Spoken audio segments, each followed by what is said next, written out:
الرحمن علی العرش استوى صدق اللہ العظیم۔ اگر کوئی انسان جس پر زندگی میں بہت بوجھ ہو، اولاد کا، بچوں کا یا بہن بھائیوں کا، اور وہ اس کو مکمل کرنے سے، ان کی شادیاں کرنے یا ان کو رزق کے آگے اسباب پیدا کرنے میں مشکل پیش آتی ہو، تو یہ خاص قرآنی عمل ہے۔ اللہ تعالیٰ اس کی برکت سے اس کا بوجھ بھی ختم کر دے گا اور اس بوجھ سے سبکدوش احسن طریقے سے کر کے اسے سرخرو کر دے گا، کیونکہ بہت سے مرد اور خواتین پریشان ہوتے ہیں کہ بیٹیاں جوان ہیں یا بیٹے جوان ہیں اور شادی کرنا بہت مہنگا اور مشکل مرحلہ ہے اور اسباب نظر نہیں آتے، تو اللہ تعالیٰ اس کو اس کی زندگی میں ان چیزوں سے بے نیاز کر کے اس بوجھ سے سبکدوش کر دے گا، کیونکہ یہ آیت کریمہ ایک بڑی تاثیر اور طاقت کی حامل ہے۔ بعض لوگ ریٹائرمنٹ کے بعد سوچتے ہیں کہ ہم ضائع نہ ہو جائیں، بیماریوں میں نہ پڑ جائیں، تو بڑھاپے میں ہم پریشانی میں مبتلا نہ ہو جائیں، تو یہ ٹینشن انہیں بہت زیادہ پریشانی میں مبتلا رکھتی ہے، اور اکثر ریٹائر ہو کر جو ہے وہ تنزل کا شکار ہو جاتے ہیں۔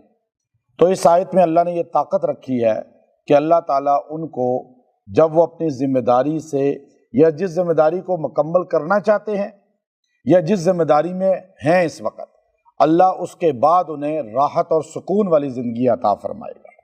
یہ اللہ رب العزت نے زمین و آسمان کے بننے کا ذکر کیا ہے۔ اللہ تعالیٰ کن کہتے تو زمین بن جاتی، کن کہتے تو آسمان بن جاتا، لیکن اللہ تعالیٰ نے فرمایا کہ میں نے اس کو بنایا، لیکن قرآن میں مختلف جگہوں پہ 6 دن میں بنایا۔ اللہ نے 6 دن میں کیوں بنایا؟ زمین کو، آسمانوں کو، جنگلات کو، پہاڑوں کو، سمندروں کو، جتنی چیزیں ہمیں نظر آتی ہیں۔ اب یہ وجہ تو الگ ہے جو امام غزالی نے نقل فرمائی، وہ میں الگ بتاؤں گا کبھی، لیکن اللہ تعالیٰ نے 6 دن میں جب زمین و آسمان ہر چیز اس کے درمیان کی بنا لی، تو پھر اللہ تعالیٰ تخت پہ بیٹھ گیا۔ اب بیٹھا کون سا؟ تخت نشین ہوا، بیٹھنا تو ہم نہیں کہہ سکتے، لیکن جو اللہ نے جملہ استعمال کیا وہ عرش پر اللہ استوا ہو گیا۔ اب یہ ایک ابہام ہے جو امت میں چلا آ رہا ہے کہ بعض لوگ کہتے ہیں کہ اللہ کہاں ہے؟ اللہ عرش پر ہے۔ عرب لوگ ایک عقیدہ رکھتے ہیں، جب وہاں اوقاف میں مسجد میں انٹرویو ہوتا ہے کسی کو سلیکشن کا، تو پہلے سوال کرتے ہیں این اللہ، اللہ کدھر ہے؟ تو بندہ کہتا ہے للہ ما فی السماوات و ما فی الارض، آپ یہی کہیں گے نا، اللہ تو زمین و آسمان میں ہر جگہ ہے۔ تو وہ کہتے ہیں نہیں، آپ نہیں سلیکٹ ہوں گے، آپ کو کہنا چاہیے استوا علی العرش، اللہ عرش پر ہے۔ تو اس نے کہا عرش پر ہے اللہ۔ اب یہ حنابلہ جو ہیں، امام احمد کے ماننے والے، وہ اس میں بڑے سخت ہیں، وہ کہتے ہیں اللہ عرش پر ہے۔ احناف جو ہے، ہم کہتے ہیں نہیں، اللہ عرش پر نہیں ہے، اللہ استوا علی العرش ہے، لیکن اللہ ہر جگہ موجود ہے۔ اب وہ کہتے ہیں نہیں، وہ حدیث جاریہ پیش کرتے ہیں۔ میں آپ کو یہاں وظیفہ بھی دے رہا ہوں، ایک اہل سنت کا مسئلہ بھی سمجھا رہا ہوں، اور میرے وظائف میں عقیدہ بھی ہوتا ہے، قرآن بھی ہوتا ہے، حدیث بھی ہوتی ہے، اور صحیح دلائل کے ساتھ اہل سنت کا مسلک بھی ہوتا ہے۔ اب آپ دیکھیے، یہ جو میں آج آپ کو بتا رہا ہوں نا، یہ ہر عالم نہیں بتا سکتا استوا علی العرش کی تشریح، عام علماء کو پتہ ہی نہیں ہوتی اس کا۔ آپ 1000 طلبہ پڑھ کے مدرسے سے دورہ حدیث کر کے فارغ ہو رہے ہیں، 1000 میں سے 999 کو نہیں پتہ ہوگا سمجھانے کا۔ یہ تو اس لیے ذہن میں رکھیں کہ حنابلہ جو ہے، امام احمد بن حنبل، وہ ان کے ماننے والے کہتے ہیں کہ اللہ اوپر ہے بس۔ وہ جب بھی اشارہ کرتے کہتے اللہ، ہمیں بھی کہتے ہیں دیکھو، آپ جب کہتے ہیں پریشان ہوتے ہیں تو اوپر دیکھتے ہیں نا، آپ کہتے ہیں اللہ، یہی بات ہے۔ وہ حدیث جاریہ پیش کر دیتے ہیں۔ ایک لونڈی تھی صحابی کی، جاریہ، باندی کو کہتے ہیں، اس باندی نے کوئی غلطی کی تو بھیڑیا بکری کھا گیا، لے کے بھاگ گیا، تو صحابی نے اس کو تھپڑ مار دیا، تو وہ رونے لگی۔ حضور علیہ السلام آئے، فرمایا کیوں اس کو مارا ہے؟ اس سے پوچھا بتا میں کون ہوں؟ اس نے کہا انت رسول اللہ، آپ اللہ کے رسول ہیں۔ اچھا بتا اللہ، این اللہ، اللہ کدھر ہے؟ کا فی السماء، آسمان میں، حضور نے کہا اسے آزاد کر دے، یہ مومنہ ہے، ایمان والی ہے۔ تو اس پہ کہتے ہیں دیکھو اس نے کہا اللہ فی السماء ہے، تو آپ حنفی کہتے ہیں کہ اللہ تعالیٰ ہر جگہ ہے، تو اللہ تو آسمان میں ہے۔ تو اس پر شرح لکھتے ہوئے ہمارے بزرگوں نے کہا کہ اللہ آسمان میں ہے، یہ بات تو آپ مان گئے نا، پھر یہ حدیث تو ہماری دلیل ہوئی نا کہ اللہ عرش پہ نہیں آسمانوں میں بھی ہے۔ آپ کہتے ہیں اللہ عرش پہ ہے اور دلیل آپ یہ حدیث دیتے ہیں، تو اس سے پتہ چلا کہ اللہ عرش پہ نہیں آسمانوں میں ہے تو زمینوں میں بھی ہے۔ اب آپ زمین میں کیسے؟ اب قرآن کی ایک آیت ہے جو آپ پہلی آیت جو نازل ہوئی، پہلی آیت غار حرا میں، وہ کون سی تھی؟ اقرا، سب کو آتی ہے نا سورہ، پتہ ہے۔ اس کی آخری آیت آپ دیکھیے، اللہ کہتا ہے وَاسْجُدْ، سجدہ کرو، وَاقْتَرِب، میرے قریب ہو جاؤ۔ اگر اللہ عرش میں ہے تو سجدہ کر کے اللہ کے قریب بندہ کیسے ہوتا ہے؟ آپ نیچے زمینوں میں سجدہ کرتے ہیں اور ہو کیا جاتے ہیں اللہ کے قریب۔ اب یہ آیت بتا رہی ہے کہ نیچے سجدہ کر کے بندہ اللہ کے قریب ہوتا ہے، تو اللہ تو استویٰ علی العرش ہے، اگر عرش پر ہے تو پھر نیچے اللہ تو نہ ہوا نا۔ تو قرآن کہتا ہے کہ نیچے سجدہ کرو، اللہ کے قریب ہو جاؤ۔ اس کا ہمارے شیخ ماتریدی رحمت اللہ علیہ نے فرمایا، تجانب اہل سنت، ان کی جو کتاب ہے اہل سنت، عقیدہ اہل سنت پر 40 جلدوں میں آپ نے وہ پورا عقائد لکھے ہیں اہل سنت کے۔ اور یاد رکھیے یہ ماوراء النہر ایک پٹی ہے جس میں افغانستان، رشیا کے ساری ریاستیں، سمرقند، بخارا، ازبکستان، یہ ایران کا بھی حصہ کچھ آتا ہے، یہ ہمارا اس نہر کے کنارے ہے۔ یہ فرات دجلہ 2 دریا ہے نا، یہ جنت کی نہروں سے نکلے ہوئے ہیں۔ اب اس نہر کے کنارے جو ہے جو لوگ بستے تھے، یہاں بڑے بڑے محدثین پیدا ہوئے، بخاری ان میں پیدا ہوئے، مسلم، ترمذی ان میں پیدا ہوئے، ابن ماجہ اس میں، داود اس میں پیدا ہوئے۔ اس میں ایک بڑا بندہ پیدا ہوا جس کا نام ہے ابو منصور ماتریدی رحمت اللہ علیہ۔ میں ان کی قبر پہ 2 بار گیا ہوں۔ اچھا، ایک بندہ پیدا ہوا عراق کی طرف، اس عرب کے خطے میں، اس کا نام تھا ابو الحسن اشعری رحمت اللہ علیہ۔ امام احمد 241 ہجری میں فوت ہوئے۔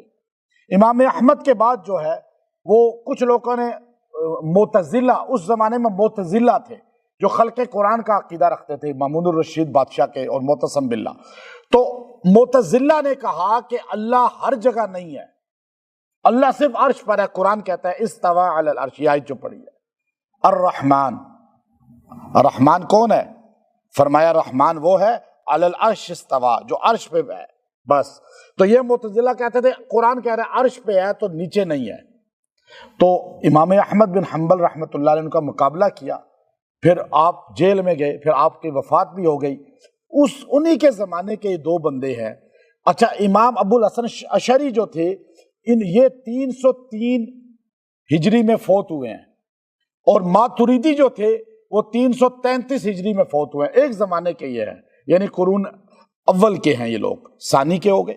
تو ابو موسیٰ اشعری عربوں کے ساتھ اس طرف، اور ماتریدی اس طرف کے لوگوں کے ساتھ دلائل سے مقابلہ کرتے رہے، اور وہ دلائل آج پوری دنیا کے اہل سنت کے ہیں کہ وہ کہتے تھے بتاؤ تو صحیح، آپ کہتے ہیں کہ ایک بادشاہ جب کام کر لیتا ہے سارے، آج جیسے الیکشن ہو جاتا ہے، الیکشن کے بعد تخت پہ بیٹھ گیا، آپ کہتے ہیں جی فلاں صاحب وزیر اعظم صدر بن گئے، تو وہ تخت پہ بیٹھ گئے، تو اس کا مطلب کیا ہے کہ وہ تخت پہ بیٹھے تو وہ بس بیٹھے ہی رہیں گے ہر وقت، یا اٹھ کے جائیں گے، دورے بھی کریں گے، کوئی افتتاح بھی کریں گے، کوئی کھانا بھی کھائیں گے، وہ تو یہ کام کریں گے نا۔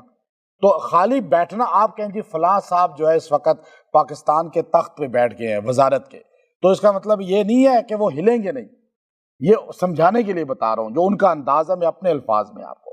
تو جب آپ کہتے ہیں نا اللہ الرحمن علی العرش استویٰ، اللہ عرش پر ہے، تو اس کا مطلب یہ نہیں ہوتا کہ اللہ بس وہیں پر ہے۔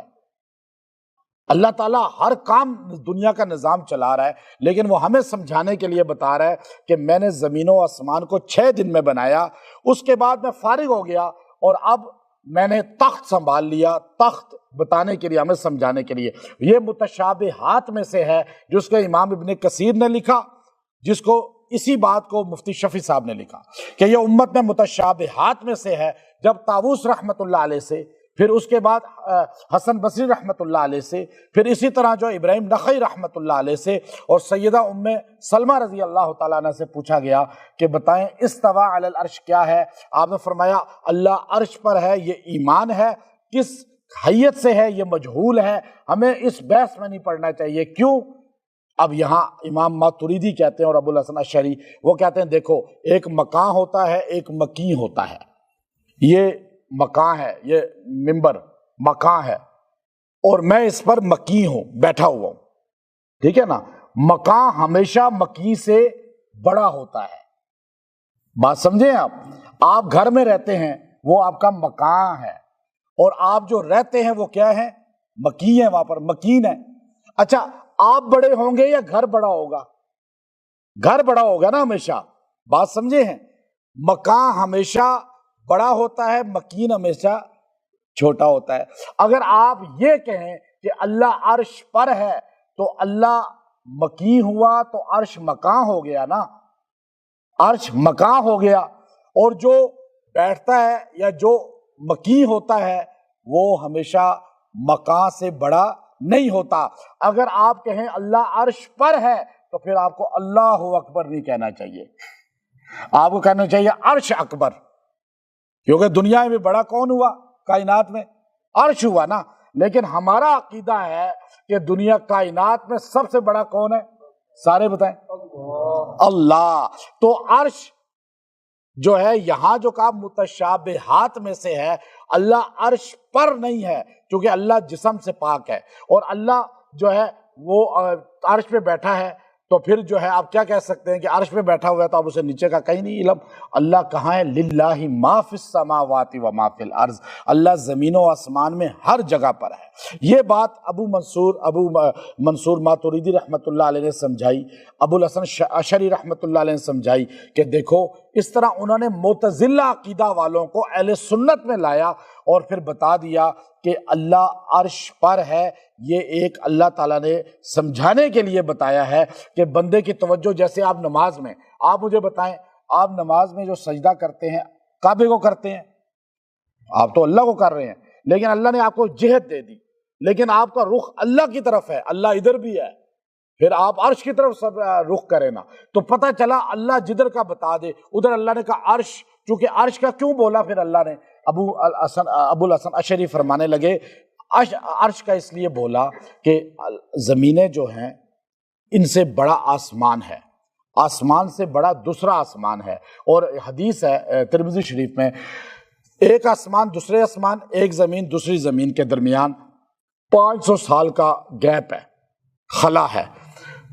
پہلے آسمان دوسرے آسمان کے سامنے چھوٹا ہے، دوسرا آسمان تیسرے آسمان کے سامنے چھوٹا ہے، چوتھا آسمان اس سے بڑا ہے، پانچواں اس سے بڑا ہے، چھٹا اس سے بڑا ہے، ساتواں اس سے بڑا ہے، اور ساتواں آسمان ساری زمینیں عرش کے سامنے چھوٹی ہیں اور عرش اللہ کے سامنے چھوٹا ہے۔ اب اللہ نے ہمیں بتایا کہ میں تم ساری کائنات سے بڑی جگہ پر ہوں، یہ نہیں کہا کہ میرا جسم ہے، جسم سے تو پاک ہے اللہ، صرف ہمیں حیت بتائی۔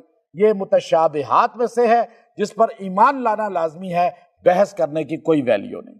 لیکن آپ کو صرف میں نے سمجھا دیا، چونکہ کچھ لوگ ایسے ہیں جو اہل سنت کو، چونکہ آپ تو اتنا نالج نہیں رکھتے، باہر ملکوں میں آپ جائیں گے تو یہ سوالات اکثر عرب پوچھتے ہیں، پھر ہمارا اہل سنت جواب نہیں دے سکتا۔ تو یہ فرمایا کہ تنزیلا ممن خلق الارض والسماوات العلا، یہ اتارا ہے اس نے جس نے بنائی ہے، قرآن اتارا ہے، پیچھے قرآن پاک کا ذکر تھا، سورۃ طٰہٰ کا ہماری تفسیر وظائف کی شکل میں شروع ہے اور الحمدللہ 16واں پارہ ترتیب سے ہمارا چل رہا ہے، ایک آیت 2 آیتیں اور وظیفہ اور اس کا خلاصہ اور تفسیر۔ اب یہاں اللہ نے کہا تنزیلاً، وہ اتارا ہے قرآن اس نے جس نے زمین بنائی ہے اور آسمان بنایا ہے۔ زمین کا ذکر پہلے کیا اور آسمان کا کیا علا، بلند، اور آگے کا الرحمن، بنانے کے بعد اس نے اپنے تخت جو اللہ کا ہے، یعنی فارغ ہو کر یہ سارا کام کر کے اب اللہ نظام کائنات کو چلا رہا ہے۔ اچھا اب کوئی بندہ پوچھے کہ عرش پہ اللہ بیٹھا، تو مجھے بتائیں ایک اور جو امام منصور ماتریدی، ابو منصور ماتریدی فرمانے لگے رحمۃ اللہ علیہ کہ اللہ خالق ہے، پوری کائنات مخلوق ہے، خالق افضل ہوتا ہے، مخلوق ادنا ہوتی ہے۔ عرش اللہ کی مخلوق ہے، اور مخلوق جو ہے وہ خالق سے بڑی نہیں ہو سکتی، تو اس لیے اللہ بڑا ہے۔ تو یہ بھی ایک دلیل انہوں نے دی۔ تو فرمایا الرحمن، رحمان وہ ہے بڑا پیار کرنے والا، علی العرش جو عرش پر ہے، استوا چھا گیا، اب وہ استوا علی العرش ہے۔ تو اگر کسی آدمی پہ بہت ذمہ داریاں ہوں، عورت پہ یا مرد پہ، بچوں کی ذمہ داریاں، بہن بھائیوں کی ذمہ داریاں، اور کسی بھی زندگی کی ذمہ داری ہو، اور وہ چاہتا ہو کہ بہت احسن طریقے سے یہ ذمہ داریاں مجھ سے ادا ہو جائیں اور میں احسن طریقے سے ان سے سبکدوش ہو جاؤں، شادیاں ہونی ہیں یا نوکریوں کا مسئلہ ہے یا اور کوئی مسائل ہیں، تو آپ اس آیت کریمہ کو جو آیت نمبر 5 ہے سورہ طٰہٰ میں، آپ الرحمن علی العرش استویٰ، آپ اس آیت کو 313 بار پڑھیں اور 11 دن پڑھ کے دعا کریں۔ اللہ تعالیٰ آپ کو جو ہے، ایک تو آپ کو اس کا ترجمہ اور خلاصہ اور عقیدہ پتہ چل گیا، پھر اللہ تعالیٰ آپ کو بھی سبکدوش کرے گا، آپ سے وہ ذمہ داریاں سہولت سے نبھا دے گا۔ بعض لوگ الیکشن لڑتے ہیں اور وہ اگر یہ پڑھنا شروع کرے، اللہ انہیں احسن طریقے سے کامیاب کرے گا، اور پھر بعد کی ذمہ داریوں میں بھی ان کو فائدہ اور ترقی عطا فرمائے گا۔ کوئی آدمی منصب چاہتا ہے اور منصب اسے نہیں مل رہا، تو وہ بھی اپنے منصب کی ترقی کے لیے یا منصب حاصل کرنے کے لیے 11 دن تک اس کو 313 بار پڑھے اور دعا کرے، اللہ تعالیٰ اسے منصب عطا فرمائے گا۔ یہ آیت کریمہ قرآن پاک میں 7 مرتبہ آئی ہے۔ اللہ نے عرش کا ذکر کتنی بار کیا؟ 7 مرتبہ یہ آیت آئی ہے، اور اس میں بڑی طاقت ہے۔ خالی یہ آیت اللہ بتا نہیں رہے، اللہ نے اس کے اندر کوئی طاقت رکھی ہے۔ الرحمن اللہ کا نام ایسا ہے جو یہودی نہیں بول سکتے تھے،